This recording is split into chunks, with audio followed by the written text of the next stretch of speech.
Hello, I'm Marcus V. Calvert, and welcome to Tales Unlimited. The disturbing thought of the day.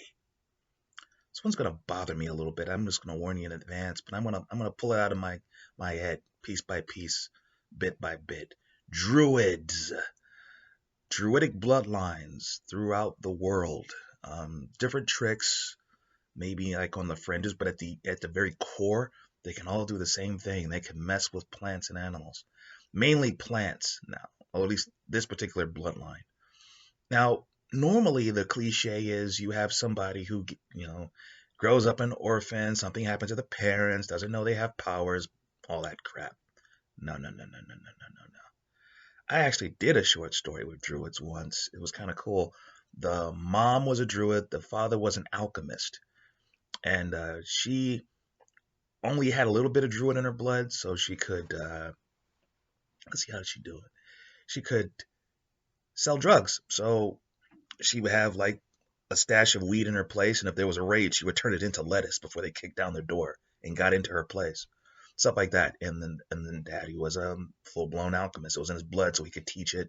And the kid had the best of both worlds, so he could pick up a banana and turn it into a gun or a taser, or he could take an apple and turn it into a frag grenade and just throw it around the corner. It was weird. But in this case, what if you had uh, different bloodlines of druids who could do different things, and the protagonist of this story, let's make it a her. She she's born into a druidic bloodline. She grows up and she's half trained when somebody comes along and hits her house and grabs her parents, older sisters, two of them, takes them off, and that's it. Someone grabbed my siblings and they put up. Okay, how can I say that? How can I say this? You know the tricks. Your parents like never use your powers, but we're going to teach you how to use them in case someone comes for you, and they'll come for you. Well, why is that, Dad? Well, the thing about druids is our blood. Our blood will make you younger if you take it in a certain proportions with the right chemicals. It could actually be like a fountain of youth.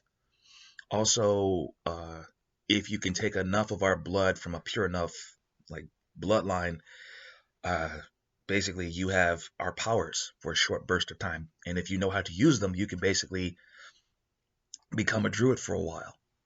How long? Again, it depends on other factors like the purity of the bloodline, how good a mystic are you, how well do you mix it up. And folks are trying to figure out how to steal our powers. So if you ever have kids, teach them properly. Teach them to be strong, teach them how to fight, teach them what we are teaching you now. Someone comes along and you watch one hell of a fight. Four druids against a bunch of mercs and everything, but the problem was they were all poisoned like the day before. I mean, went out for pizza and the pizza was laced, and you didn't get any. You're a vegan, and your whole family drops in front of you, and they're basically dead, brain dead. This stuff, it will drop you, lobotomize you, but it won't mess with the cargo of the blood. So rather than worrying about you waking up and escaping, it just boom, you're done. So her family is technically dead in front of her, and there was a mystical way to save them, but she doesn't know that. All she knows is, okay, I'm in the middle of the woods. They just grabbed my family, and they're gonna steal them like rare cargo. And they're like, wait a minute, there's one more. And they come into the house as you're running out the house, and they're shooting trank rounds trying to bring you down, and you run into a tree. And the tree sprouts arms and legs and a head, and gets rid of the residual branches, and all of a sudden you're like an ant, and you just and so okay, bring out the RPGs, flamethrowers now. Like they're okay. We can fight you if you do this. If you made it to the tree line, we have preparations. Problem is, you get from tree to tree to tree to tree, and by the time you're done, they're all dead. You cremate your family, and you go looking for the people responsible. And that is your story. Not like some clueless, I don't know what my powers are, someone please teach me. And then you have the mentor who risks his or her or their necks to teach you, and then you make a stupid mistake, and then you get them killed. You know what I'm talking about, that cliche crap. No, no, no, no, no, no. You know enough. And the more you're playing around with nature, the stronger you get. That's kind of a problem. It's something they warned you about. It's like druids in general, you let nature flow. You maybe you mend a tree over here, some plants. You stop a drought. It's benign. You look after things, right?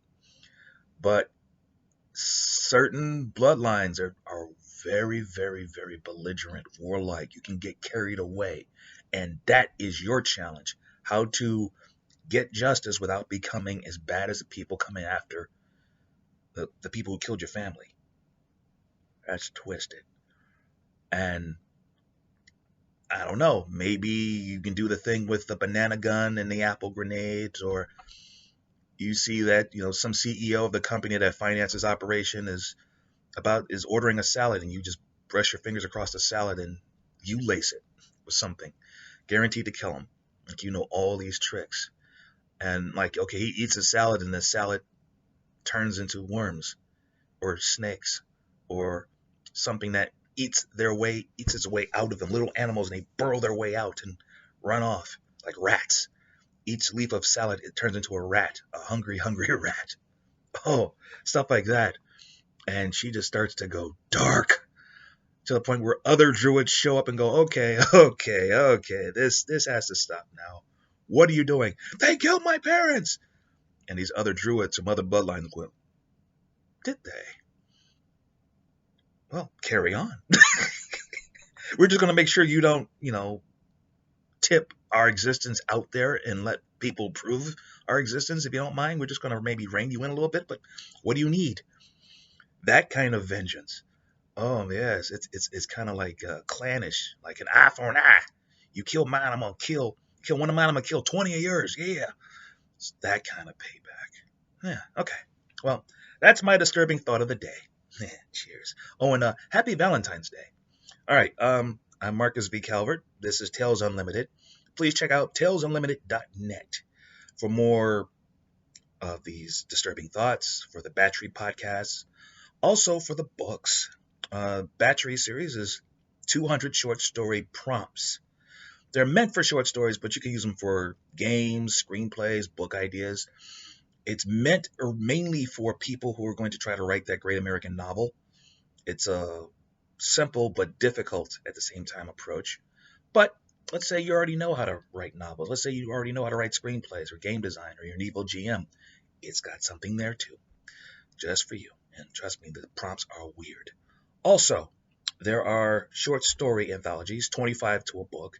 The Unheroic series are about unlikely heroes saving the day. So let's say you have a first date with a supervillain, and on that first date, the world's at stake. Have fun. Or the Book of Schemes, something like, what if there's an award show for supervillains, like a Grammys, where some of the contestants have already been murdered? It's that prestigious. And you're the host. You're not sure you're going to make it off that stage alive. And there is the Villain series, novels, my pride and joy. Sin City with superpowers, 4 books thus far. What happens if a supervillain is forced to fight crime? Like in an absence of heroes, because 99.1% of them were slaughtered. How does he do it? How would you save the world if you were a cutthroat villain? Okay, till next time, take care.